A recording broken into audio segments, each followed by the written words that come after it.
J'ai une génétique de grosse, je ne pourrai jamais être mince parce que ça n'est pas dans mes gènes. Je suis en surpoids depuis toujours et ça ne pourra jamais changer. Vous avez forcément quelqu'un dans votre entourage qui dit ce genre de phrase et peut-être même que c'est vous qui les dites ou qui les pensez. Alors certes, vos gènes ont une importance dans votre composition corporelle, mais à quel point ?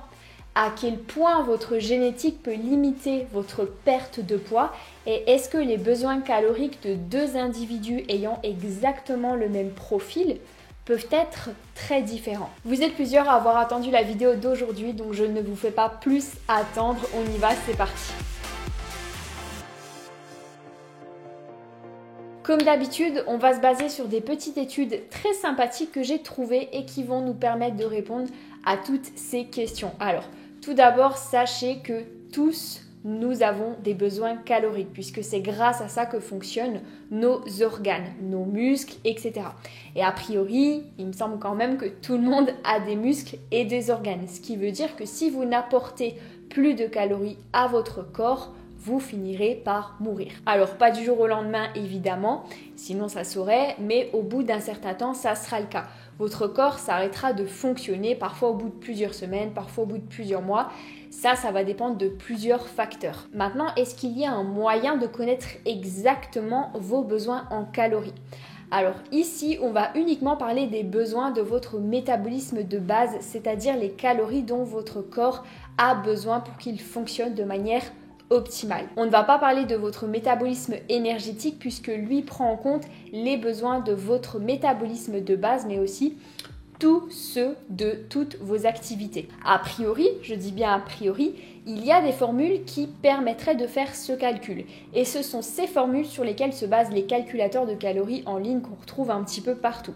Ce qui voudrait dire que vos besoins caloriques dépendraient uniquement des informations que vous demandent ces calculateurs. Et quelles sont ces informations ? Eh bien, ce sont toujours les mêmes, votre taille, votre poids, votre âge et votre sexe. Et non pas votre génétique. Donc si on fait le calcul, la plupart des adultes devraient au moins manger 1200 calories par jour pour survivre.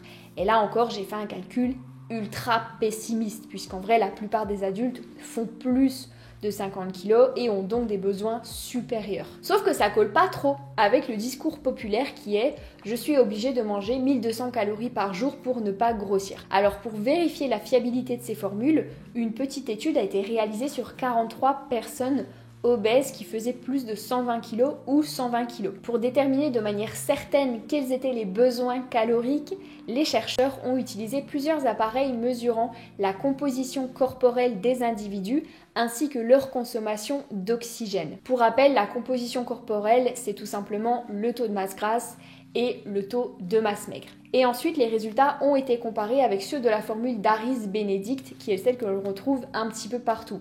Et le but était de voir si celle-ci était vraiment fiable, je le rappelle. Alors la conclusion révèle que cette formule n'est pas tout à fait fiable, puisqu'on l'a retrouvé un écart de plus ou moins 15% par rapport aux réels besoins caloriques des sujets. Donc par exemple, si on fait le calcul avec moi qui ai un métabolisme basal de 1200 calories d'après la formule, il se peut qu'en réalité, je n'en ai besoin que de 1020 ou bien 1380, puisque la marge d'erreur est de plus ou moins 15%. Donc on peut en conclure que le poids, la taille, le sexe et l'âge d'une personne ne suffisent pas pour déterminer ses besoins caloriques. Cela dit, la formule d'Harris-Benedict a été récemment modifiée pour être plus exacte. Donc si ça vous intéresse, c'est celle sur laquelle se base le calculateur de calories de mon site internet que vous pouvez retrouver directement en description. Attention parce qu'il ne faut pas non plus oublier que cette étude a été réalisée sur des personnes obèses, des personnes avec un fort taux de masse grasse. Et plus vous avez de masse grasse, plus votre métabolisme diminue.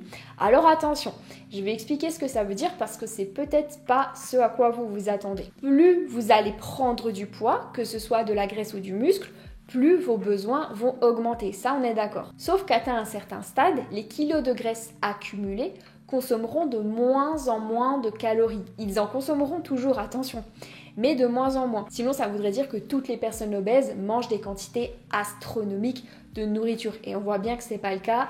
Il n'y a qu'à regarder ce que mangent la plupart des personnes en surpoids. Ce qui veut dire qu'il y a peu de chances que la formule d'Harris Benedict surestime vos besoins si vous n'êtes pas en situation d'obésité. Alors comment cela se fait-il que le métabolisme diminue, entre guillemets, quand on prend du poids? Lorsque vous prenez du gras, vos adipocytes qui sont vos cellules graisseuses grossissent. Et lorsque vous prenez beaucoup de gras, de nouveaux adipocytes vont être créés. Et une fois qu'ils existent, ils ne peuvent plus disparaître, ou bien très difficilement. Par contre, ils peuvent se vider, sinon personne n'arriverait à perdre du poids.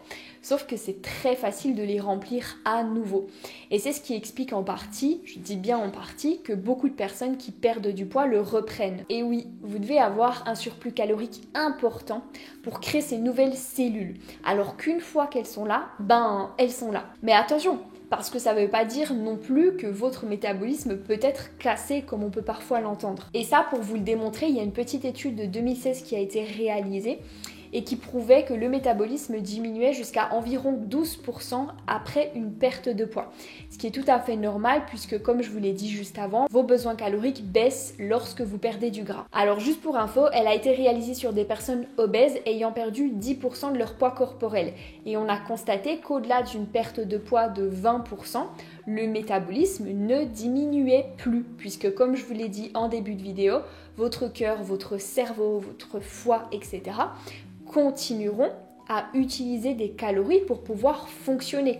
Donc il y a un moment où on ne peut plus descendre en calories, sinon vous allez sérieusement mettre votre santé en péril. Donc si on imagine que mon métabolisme basal consomme 1500 calories par jour et que je perds du poids, il devrait baisser jusqu'à 1320.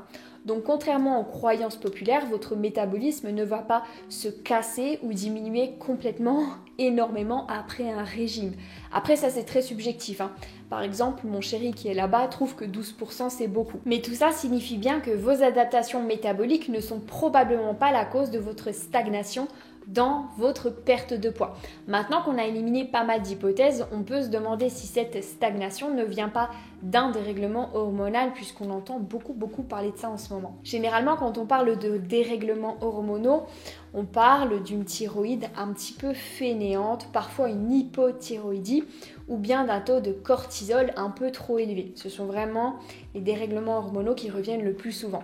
Alors, je ne vais pas revenir sur le cortisol parce que j'en ai déjà parlé dans ma dernière vidéo, mais c'est vrai qu'indirectement, il peut entre autres diminuer votre métabolisme puisqu'en effet, si vous en produisez en excès, vous serez plus fatigué et donc vous dépenserez moins de calories. Mais ce n'est pas nécessairement le cas, c'est-à-dire qu'il y a des personnes qui auront un cortisol très élevé et qui pourtant ne vont pas prendre de poids. Concernant la thyroïde maintenant, sachez qu'une production trop élevée d'hormones thyroïdiennes aura tendance à vous amaigrir, alors qu'une production trop élevée, au contraire, aura tendance à vous faire grossir.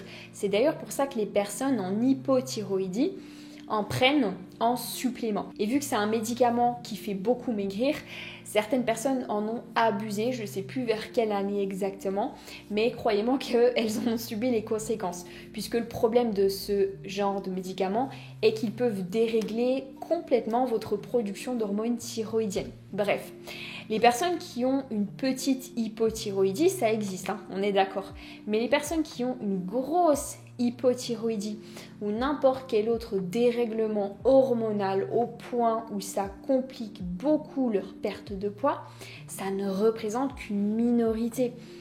Et si je vous parle de tout ça, c'est parce que la régulation de vos hormones est influencée en partie par votre génétique, mais aussi par votre mode de vie. Donc il y a quand même une grosse part que vous pouvez influencer.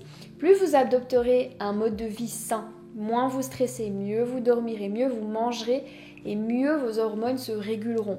En tout cas, ça ne sert pas à grand chose de faire 10 millions de prises de sang parce que je vois que c'est un petit peu la mode en ce moment pour essayer de trouver une cause extérieure à votre non-perte de poids. Déjà parce que vous n'allez pas forcément la trouver et parce que la plupart du temps, il n'y en aura pas forcément. Donc plutôt que de chercher une cause extérieure qui finalement a très peu de chances d'exister, concentrez-vous sur ce sur quoi vous pouvez agir, c'est-à-dire votre dépense calorique et votre apport calorique. Ça ne veut pas dire que c'est facile, mais par exemple, c'est vrai que je vois beaucoup de personnes à la salle de sport qui ne mettent pas du tout d'intensité dans leurs séances. Et je parle pas des personnes qui y vont sans trop savoir ce qu'elles veulent, parce que elles, à la limite, ça n'est pas grave entre guillemets. Je parle plutôt des personnes qui essayent, qui veulent perdre du gras, et en vrai, c'est quand même une majorité en salle de sport. Malheureusement, c'est pas en faisant 15 minutes de marche sur tapis tranquillou que vous allez maigrir. Et c'est pourtant ce que je vois tout le temps, depuis 4 ans et demi que je vais à la salle de sport. J'essaie pas de vous faire culpabiliser, attention, parce que j'en vois déjà certains dans les commentaires. Je vous donne simplement des faits, parce que moi, mon but, c'est simplement que vous puissiez atteindre enfin vos objectifs. Il y a un petit point dont j'ai oublié de vous parler dans cette vidéo. C'est vrai qu'il y a des familles, des cultures où les personnes ont tendance à avoir un taux de masse grasse élevé. C'est vrai que si vos parents sont gros, vous aurez des facilités à l'être également. Non seulement car il y a un facteur génétique, ce qui va faire que votre métabolisme de base va être légèrement plus lent que la moyenne, et j'ai bien dit légèrement, mais aussi parce que vos parents vont vous transmettre naturellement tout un tas d'habitudes. S'ils ne vous ont pas éveillé au sport, si vous aviez l'habitude de marcher peu, d'aller souvent au McDo, que vous êtes dans une famille où la nourriture est sacrée, etc., vous aurez beaucoup plus de chances d'ancrer et de conserver certaines habitudes toute votre vie, et donc d'être vous aussi en surpoids. Je vous le dis souvent, mais cette phrase elle est vachement importante. Personne n'est résistant à la perte de graisse au point où il n'est pas possible d'en perdre. Sinon, personne ne mourrait de faim. Vous pouvez y arriver. Et si vous voulez savoir comment faire, je vous ai donné plein de petits tips dans ma dernière vidéo. Par contre, ce que vous ne pouvez pas faire pour le coup, et ça j'ai oublié de vous parler dans ma dernière vidéo, c'est changer votre morphologie, puisque ça c'est purement génétique pour le coup. Si vous avez une taille assez large à cause de l'insertion de vos os, la taille de vos os, vous n'y pourrez rien. Si vous avez tendance à stocker de la graisse sur les cuisses plutôt que sur le ventre, vous n'y pourrez pas grand chose non plus. Donc à part accepter tout ça, malheureusement, il n'y a pas grand-chose à faire. Donc finalement, qu'est-ce qu'on peut en conclure? Eh bien que la génétique n'a pas tant d'importance que ça, du moins peut-être pas autant que vous le pensez. J'espère que cette vidéo vous a plu et je vous dis à très vite dans la prochaine. Ciao!